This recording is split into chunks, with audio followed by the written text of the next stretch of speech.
let me add my word of welcome to this 30th anniversary celebration of Shorenstein APARC. For those of you who were here for the morning session, you know that we got off to a terrific and very substantive start. At a 30,000-foot level view of the really rather incredible changes that have taken place in the Asia-Pacific region during the life of APARC. That in this session, we're going to trace in equally broad brush terms the evolution of APARC from an idea to a program that is really very, very different than both normal academic centers that study the Asian region and different from think tanks that cluster inside the Beltway in Washington and make input into the policy process.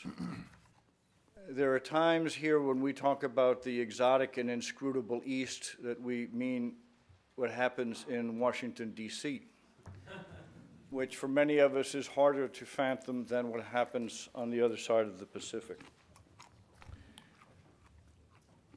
We're delighted this afternoon to have a panel of people who in their successive tenures sort of transformed APARC over and over, an ever-renewing idea that has kept pace with the opportunities created within the university, the opportunities and the challenges in the region. As Jean said in the first session, you have the handout with the bio blurbs, and I'm going to recover the time lost to the lunch line by giving none of the speakers the introduction to which they are entitled. Let me simply call your attention to the brochure. One of the nice things about a Stanford audience is that we can take it for granted that most people here can read.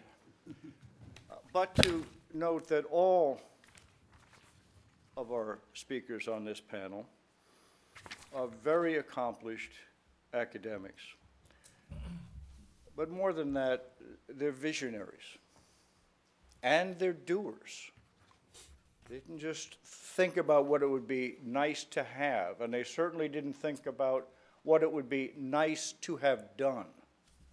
Each of them, as you will hear over the years, was proactive in trying to ensure that APARC, that Stanford, was as much as possible ahead of the curve, leading the curve, establishing linkages among people, among institutions, building a community of scholars and friends, and increasingly officials from all of the countries in this tremendously dynamic region.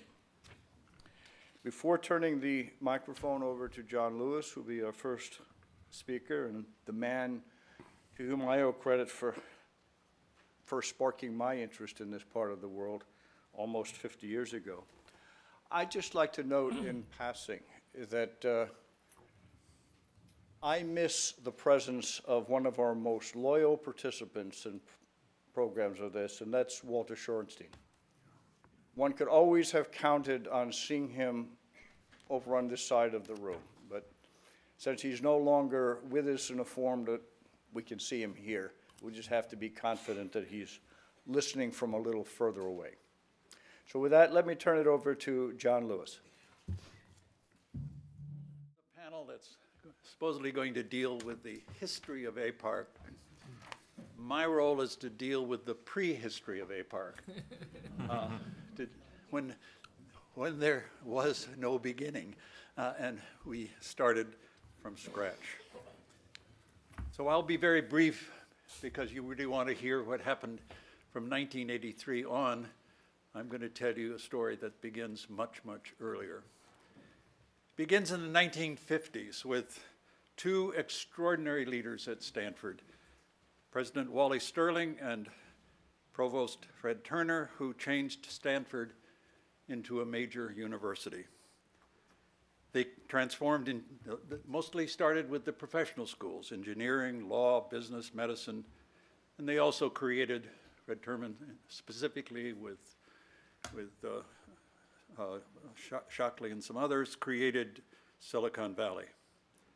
But then President Sterling decided to use political science to advance a whole new area of his interest to begin, and he began the process with humanities and sciences, with political science by bringing in 1963 Gabriel Ullman to be the new chairman. Gay was brought from Princeton to head the Department of Political Science, and Gay Ullman, like President Sterling himself, was a person of action. He liked to get things done. And 45 years ago, almost to the day today, in late April, early May, Sterling and Ullman called me at my office in Cornell on a Friday with an offer to become a full professor at Stanford to build the first inter-school and interdisciplinary centers at Stanford. Sterling said that never before had there been such at Stanford such centers, interdisciplinary inter-school centers. They did not exist, and that creating such centers was his last major goal in his last year at the university. He wanted me to launch what would become the Center for East Asian Studies, or CEAS, as it's always known. And to this day, I simply don't know why he called me. But I was given the offer, and there were, however, four problems in this offer. First of all, he called me on a Friday, and he said that he had a Ford matching grant and needed my commitment by that coming Monday. No interviews, no discussion. He said it was very important that I make that decision or not. He was very persuasive, and on Monday, after a heart-to-heart chat with my wife, Jackie, I finally accepted. My Cornell colleagues said that I was either mad or stupid, and I've often wondered which one it is. The second problem was that I didn't learn until I arrived in the summer, in July it was, that Sterling was retiring as the university president, and Gay Ullman was retiring as the chairman of the department. The third problem was that the new department chairman and my Asian colleagues, who were later to join me in the Center for East Asian Studies, they hadn't been consulted about the appointment, and my new chairman greeted me when I arrived in July with a warm and fuzzy welcome that said, "Who in the hell are you?" And the fourth problem was that Stanford was reeling from the anti-war riots, much more extensive than at Berkeley, and massive teach-ins focused on Vietnam. And I had just returned from Saigon and co-authored a book on the war. And so I was instantly caught up in the maelstrom going on at Stanford. We came, my wife and my kids and I came in the midst of a campus-wide firestorm. That was the beginning of my tenure at Stanford. For reasons not relevant to APARC's history, my role in creating the Center for East Asian Studies lasted only 2 years, partly related to this maelstrom I've just discussed.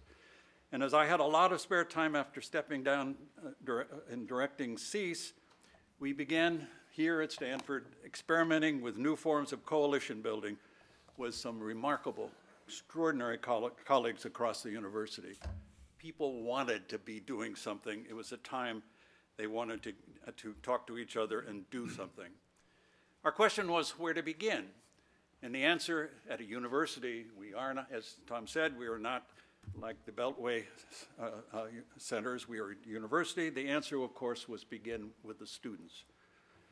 We mobilized 23 interdisciplinary, inter-school faculty members, including 2 remarkable scholars, scientists from SLAC, Pete Panofsky and Sid Drell, to launch a new course. This was the only large course. We had 300 students in the first rounds, where every student, every single student gave that course a 4.0. That rating put our joint effort on the map at Stanford. Trustees began to pay attention, and eventually this cooperative effort became the precursor of two of the centers that are now part of this entire institute, the Freeman Spogli Institute.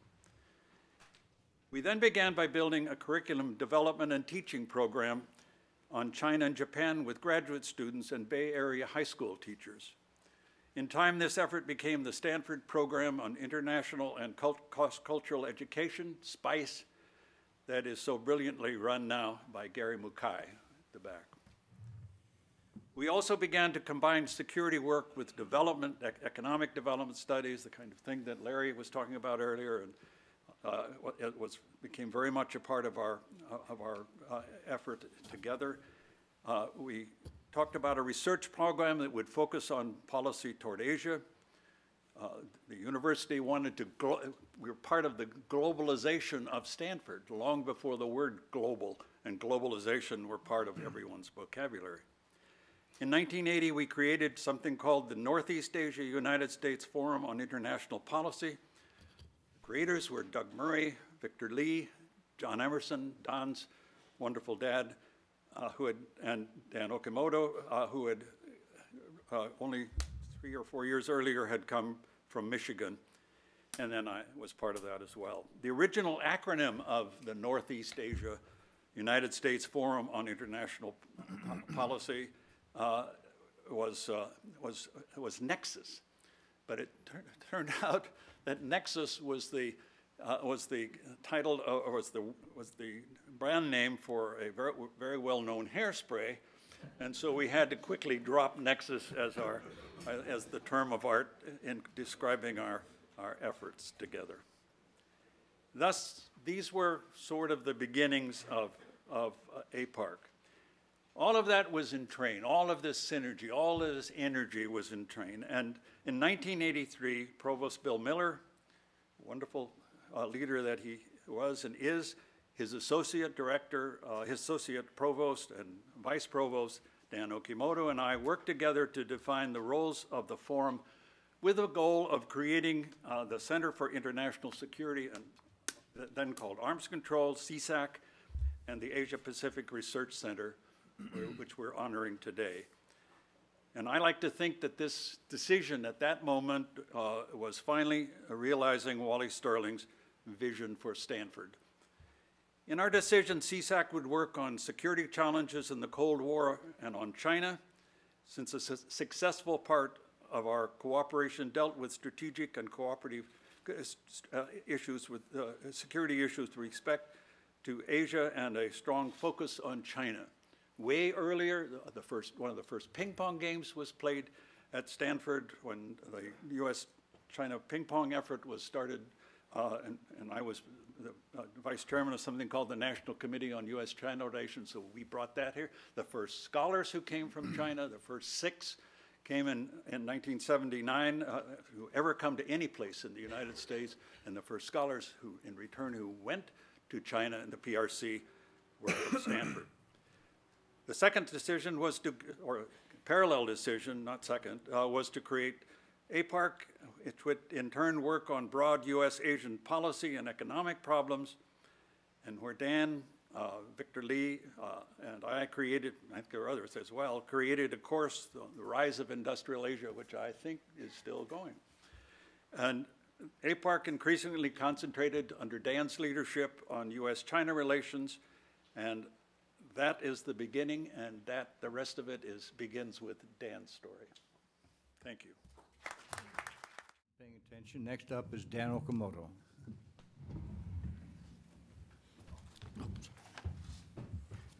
Thank you very much, John. Thank you, Tom. It doesn't seem that long ago. I suppose when we all get old, time accelerates and it condenses, it collapses. So it seems like just yesterday that a group of 7 of us, John Lewis and 4 other China specialists, Victor Lee, Harry Harding, Doug Murray, and Tom Finger, Frank Weinstein, a Southeast Asianist, and I had an all-day retreat at one of the dormitories in Wilbur Hall, 1978. And out of that retreat, we talked about Asia. Where is Asia headed? And how can we bring together scholars from various disciplines to study this remarkable region? We were all convinced that Asia was emerging as one of the dynamic centers of economic and political development. Why? Well, because historically, for 1,800 years, from the year 1 to 1800, India and China were really the centers of economic production, and they took turn being the leader economy in the global setting.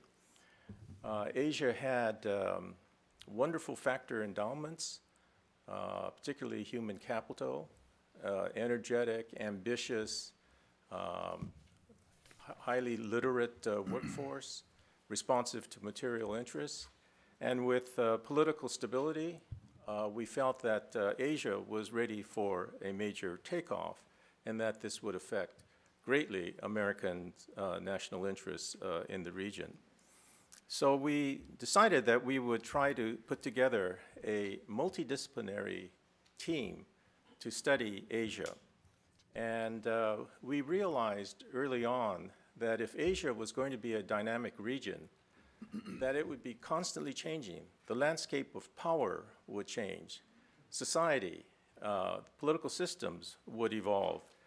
And in order to be relevant, we had at the Asia Pacific Research Center to shift our own focal points over time. By the way, the acronym APARC, you mentioned Nexus, John, the hairspray. The first, we had the problem of choosing an acronym for APARC. And we thought at first the Center for Research on Asia Pacific would be a good one. But that is crap. So we quickly had to back off from that. And we reversed the wording a little bit and did APARC. And now it's maybe SAPARC, Shorenstein Asia Pacific Research Center. In any case, this group, this initial grouping, was a remarkable group of people. We all got along. We respected one another's areas of expertise. We wanted to learn from one another. There was a kind of dynamic learning curve that we all moved along. And that made this group special. The initial focus, as John pointed out, was on international security. And the first book that APARC produced was called The Security of Korea.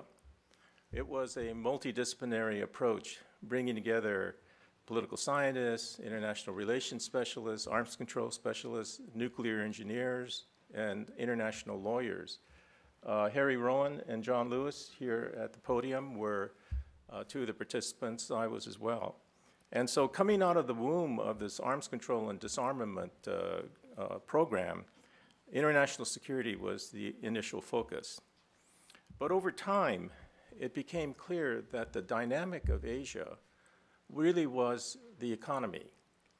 The Vietnam War had ended.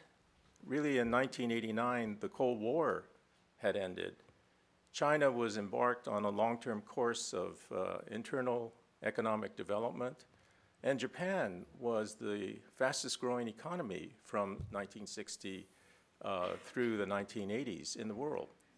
So we shifted our focus. And part of that shift was because the Gang of Seven that initially started APARC and met at this retreat in 1978 shrunk to two. There was an out-migration of faculty, and we were left with two of us, John and I, the odd couple. And so we had to reconstitute and refocus our efforts. And when I became the co-director in 1983, given my own interests, I wanted to focus on economics, comparative political economy, and high technology. And Japan was the focal point at that time of these interests. Japan and the United States were embarked on a competition in semiconductors by the mid-1970s. And when I first got to Stanford, one of the first meetings I attended was of leaders of the Japanese and American semiconductor industries.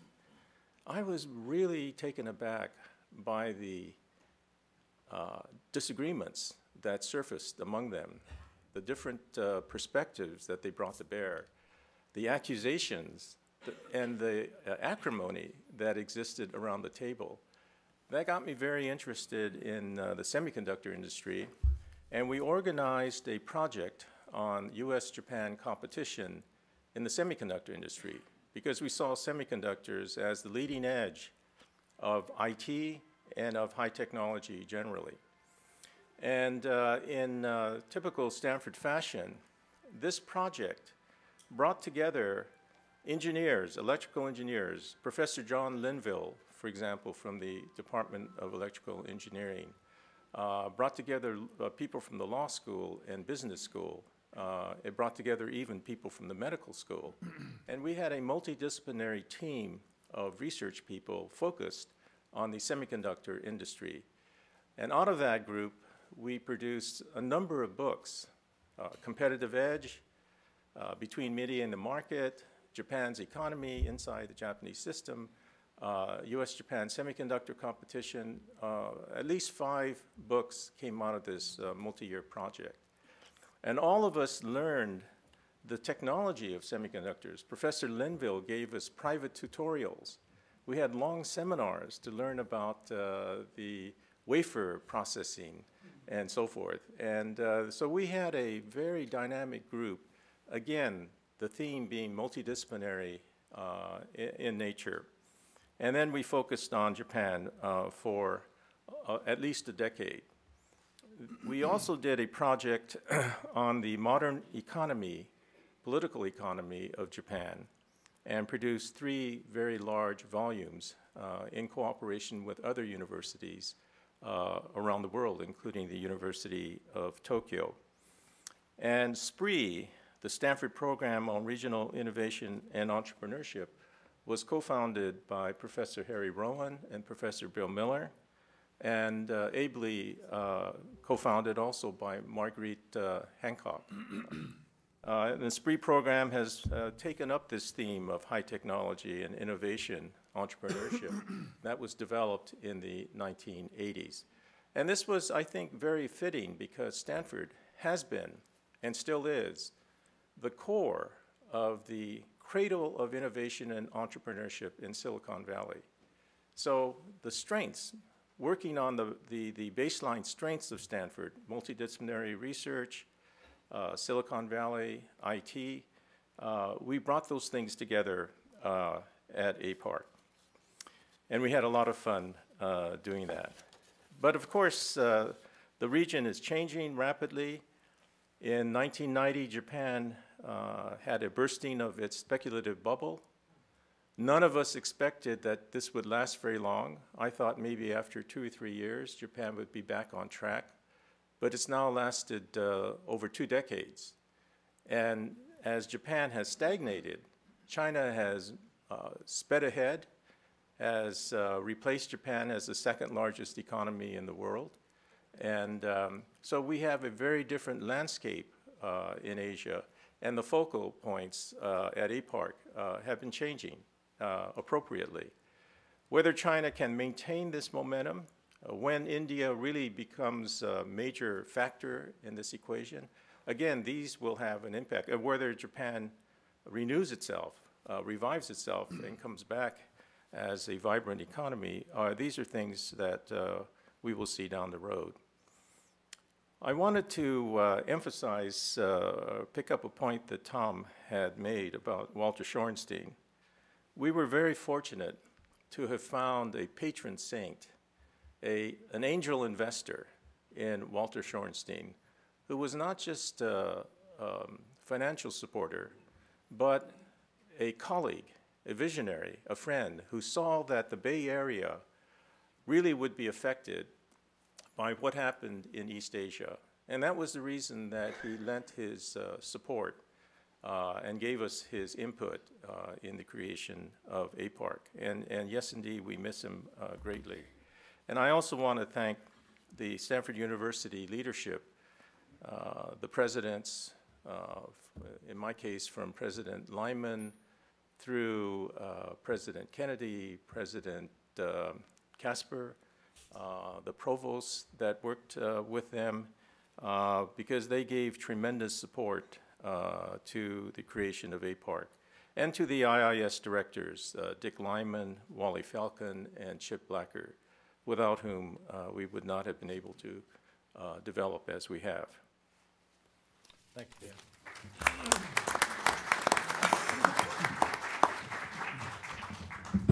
Next up is Harry Rowan. Harry, do you I'll want to sit here. It'd be simpler. I parachuted into this business, this topic, not having the languages, not having studied the region. In fact, I'm not sure how this happened. In any case, here I was. It was a going concern. Dan has quite well described its state, its evolution, John and Dan have. And it was definitely a going concern. And thanks in large part to Walter, his generosity. But it was a respected, productive place. So what could I do except not spoil it in some way? I did try and to take an initiative which actually failed, but I want to mention this. I thought it was such a success that it ought to be extended to South Asia. That India was a really important place. And actually, you know, obviously I had to raise money for this. And this was the go-go years in Silicon Valley. So, and the Indians were participating in this and had a lineup for a substantial gift. And the announcement was to take place on the occasion of the visit of the Prime Minister of India to the Valley. He broke his knee. He didn't come. Then the market collapsed, and they lost the money. I just mentioned this as kind of the vagaries involved sometimes in trying to get certain things done. So that one has not yet happened. It will happen someday. But so India is just too important to leave out of an establishment that is called Asia. So very productive. We did some books. One of them has a kind of nice title, Making IT, Making. I mean, these are ambiguous ways of interpretation, but it was basically on the evolution of high technology production. And another one is on the rise of Asia in high technology. So these are, I mean, these are among the things that done. To move to sort of a higher level, that's pretty high already, I guess. But I ponder the circumstances, situation of Asia from a comparative perspective, and the politics have gone along in a really very good way. North Korea accepted, obviously, mainly accepted, and that's a huge problem. But other than that, a huge problem. Things have gone really quite well. It fits the pattern quite nicely of economic development either being associated with or leading to, maybe caused by, slight argument, democracy. And it's evolving, I think, in a good way. I have some bets out on China, which yet to be determined. But I think it's really doing quite well. I remember writing a version of this prediction, and I used some evidence in support of the likelihood that the rest of Asia would move this way, citing Japan, South Korea, Taiwan. I could have added Singapore, Hong Kong, but I think I did. Got a reaction from Lee Kuan Yew. And he said, you know, the Americans influenced that. In a way, they'll never influence China. Well, he scored a point, I guess, on that one. I'm still of the view that China is going to evolve politically in a good way. Now, that doesn't mean that will necessarily be smooth. That's been an assumption. I mean, internally smooth, that's an assumption. In any case, that it will evolve. So I must say, hanging out here in Asia Center has really been terrific in terms of being able to get direct exposure, really meet people, and learn a lot, and occasionally try and contribute something. Thank you.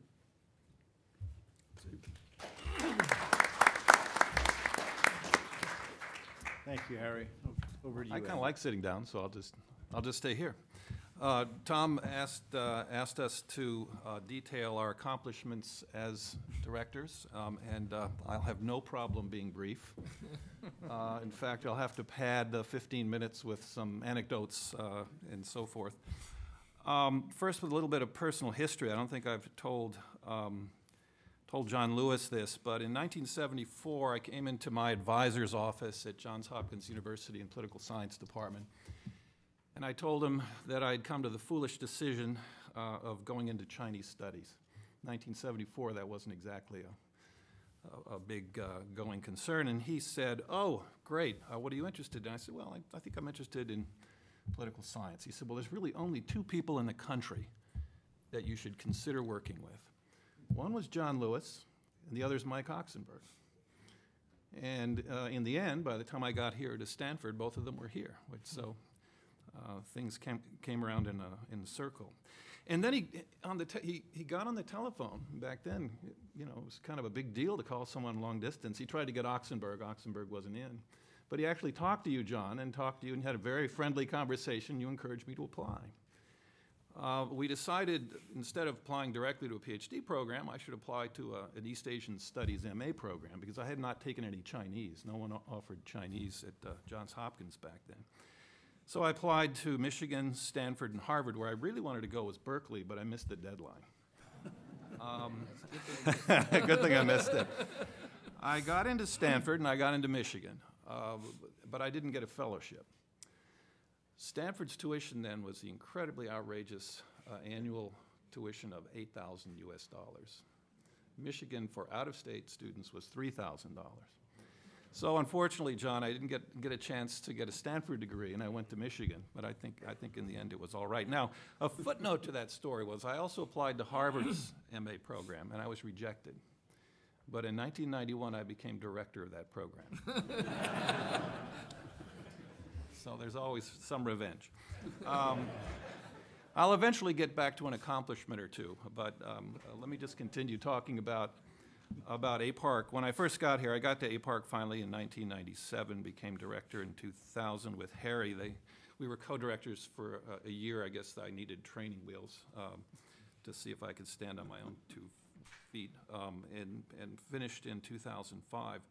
When I got here, APARC was already very well established, but it was very, very strong on Japan, and this was due to the imprint of Dan Akimoto, who was an incredible institution builder, fundraiser. We had a lot of research programs and funds that were devoted to the study of China. So we already had Larry Lau here and Chen-Ying Yi in the economics department. John Lewis had retired a year or two earlier. One of the things that I wanted to do is build the faculty on China and build the program on China. This took the form of nagging deans and provosts about hiring more people.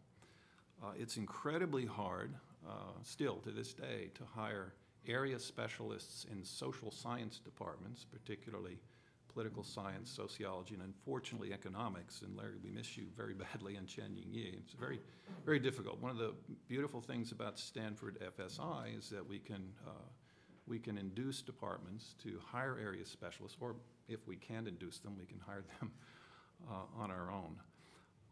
One of the things that most worried me, as the story that I told in the beginning indicates, Stanford was probably the top place to come to study China in the 1970s and 1980s. But through a series of from modern history, modern contemporary history, right through the social sciences. Through a series of retirements and departures, by the time the late 90s rolled around, it needed a lot of rebuilding. And so that was one of the things that we tried to do. And thankfully, I think at least my nagging plus the rise of China helped convince the administration to put considerable faculty resources into this. We still would like to get someone in economics, but Larry, you can come back.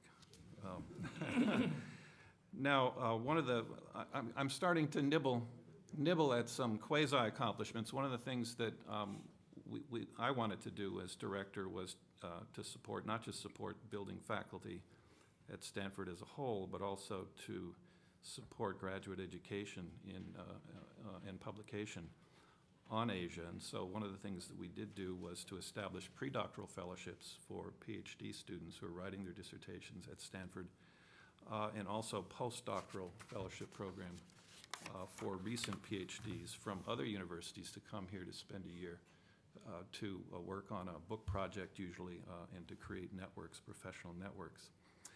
I think the most important thing that happened near the end of my term was not something that I accomplished, but something that Dan Akimoto accomplished when we decided it was time to work very seriously with Walter Shorenstein to develop the large endowment that resulted in the naming gift that finally gave us the resources to really take off in the last half of the first decade of this century. And again, my hat's off to you, Dan, for being an incredible leader and institution builder right up to the end of my tenure. Now, I guess the low point of my time here also paradoxically led to one of the high points. Mike Oxenberg was here as my teacher. He came to my home early 2000 and said he had an incurable disease, did not have long to live. Two good things came out of that. We were able to organize a very large, I guess it ended up being a roast for Mike. He had many, many friends in the China field, people who also had worked with him in government. We had a very large gathering here at Stanford. Condi Rice came by, made a nice presentation. She was then advising the governor of Texas for his presidential run. She came by and said something, and that was bittersweet, but it was I think something we're really happy that we were able to do. A few years later, after Mike passed away, we established the Oxenberg Lectureship, which we still have to this day. And the first speaker was Jimmy Carter. And I guess that's sort of a high point in my life to share the stage with a former president. But I think, you know, when you're director of a program or chairing a department, you really don't know at the time you step down what you've done that makes a difference. But there's one thing, here I get to my real accomplishment. One thing that I did that I think really did make a difference for the development of APARC. And that is, I guess it was around 2003, 2 or 3, I can't remember exactly when, we had a search for a chair in Korean studies that we couldn't find an appropriate candidate. Could have been economics, it could have been sociology, so we had this multidisciplinary search. And we looked far and wide, and there was this sociologist at UCLA named Yewok Shin. And I said, I know his work. I think he'd make a great candidate.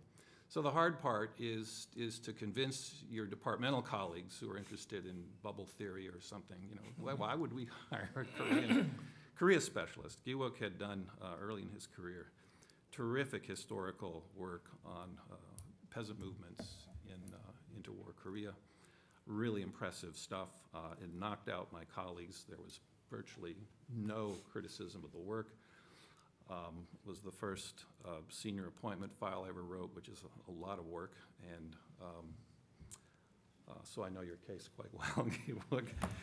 And it passed with flying colors. But what I did not, we knew he would be a terrific scholar and teacher, but we did not have any inkling of at the time what a great institution builder and fundraiser, don't kick me, what a great institution builder and fundraiser he would turn out to be. And shortly after coming here, Giwok proceeded to create new programs, raise funds, bring in scholars, and populate APARC with so much activity on Korea that we were worried that we would have to rename it K-Park. So, Giwok, you are my greatest accomplishment as director, and thank goodness you're willing to take over from me when I step down.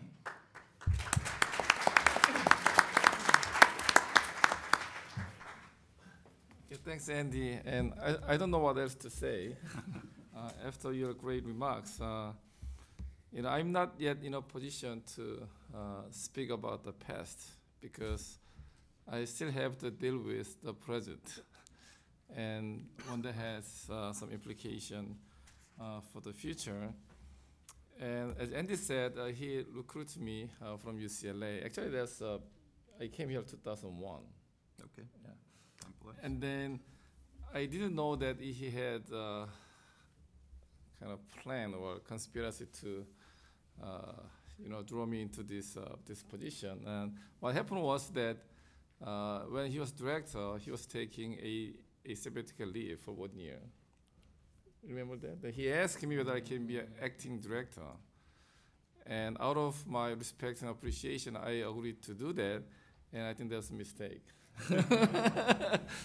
And then a couple of years later, and he asked me, he suggested, I guess, but I was appointed as director of the center.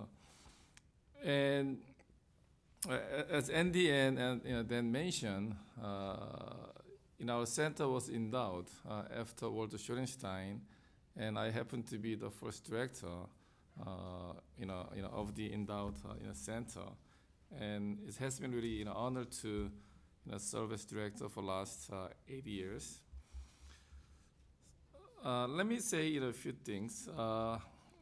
One is I wanted to continue and build on our strength. And I thought there are 3 areas that we can continue to focus and build on. One is our interdisciplinary, comparative, and interregional approach. I think that's quite important and unique.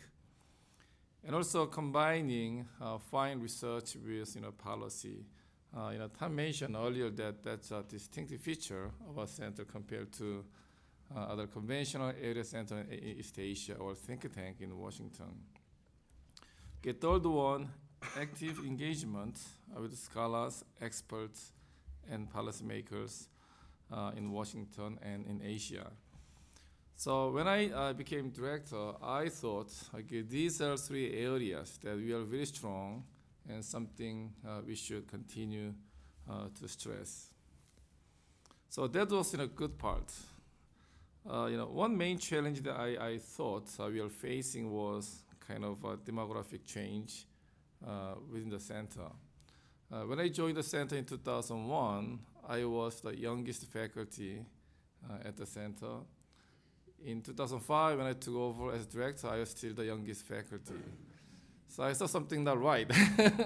And then soon after, Larry and then they retired. So there's certain urgency to add more faculty to our center.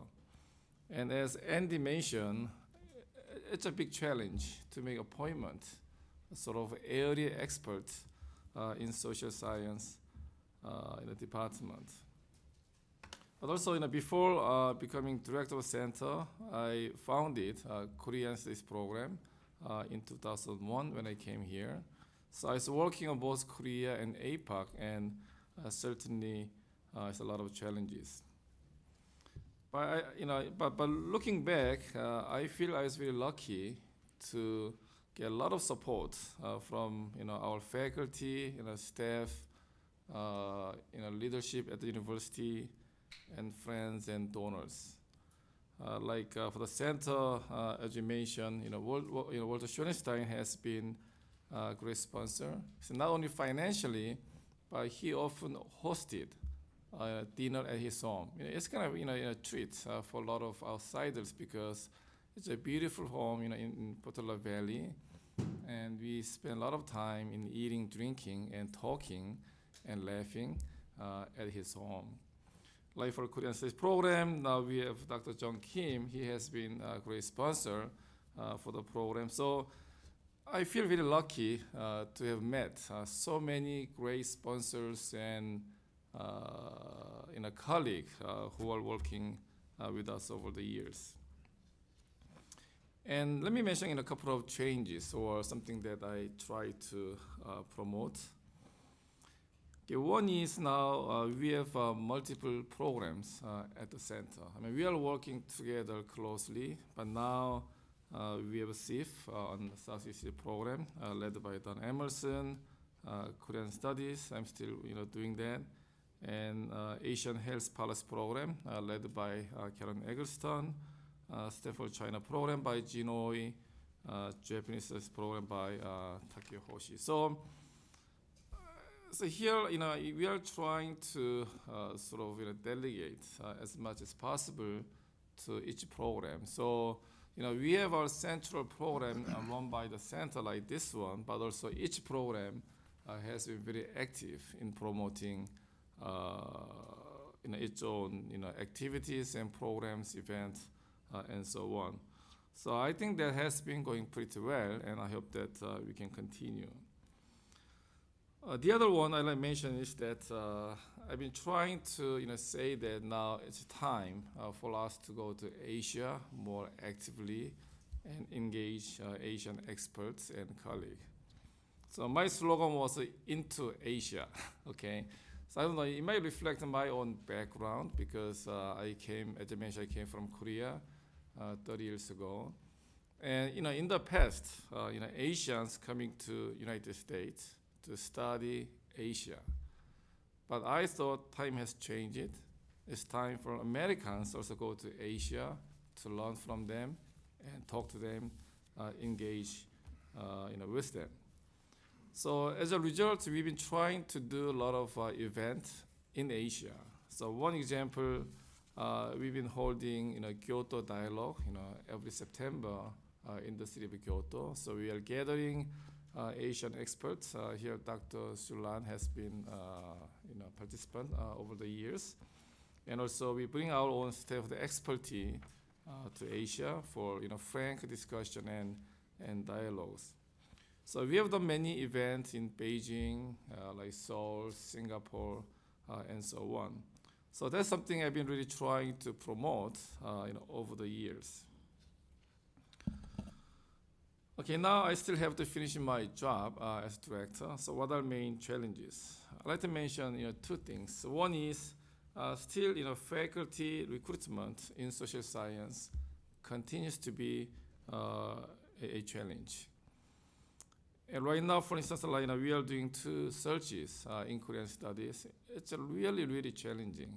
There are multiple steps. One is to convince dean or university why we need position in Korean studies. It's not the easy matter, but once we convince the dean, then you have to raise money.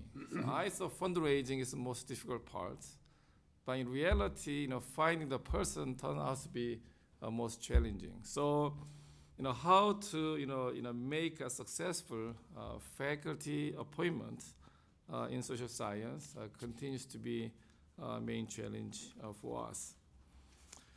The other one, I have to say that we are very strong on Northeast Asia. We are fairly thin on Southeast Asia, and we don't have much on South Asia. As you mentioned, we can't ignore India anymore. So how are we gonna do about South Asia? Is it better to concentrate on our strengths and focus, or we better expand and covering South Asia, for instance? So I just say, those are key challenges in the coming years from my perspective. Last but not least, I really have to thank our staff for working with me over the years. I feel we are great professional staff, and especially Dan Snyder has been working with me for last 8 years in rebuilding the center. And then I always proud of having professional and dedicated staff for the center. So I still have to finish my work, but I really honor to follow my great former directors, and I hope that I will continue to work. Thank you.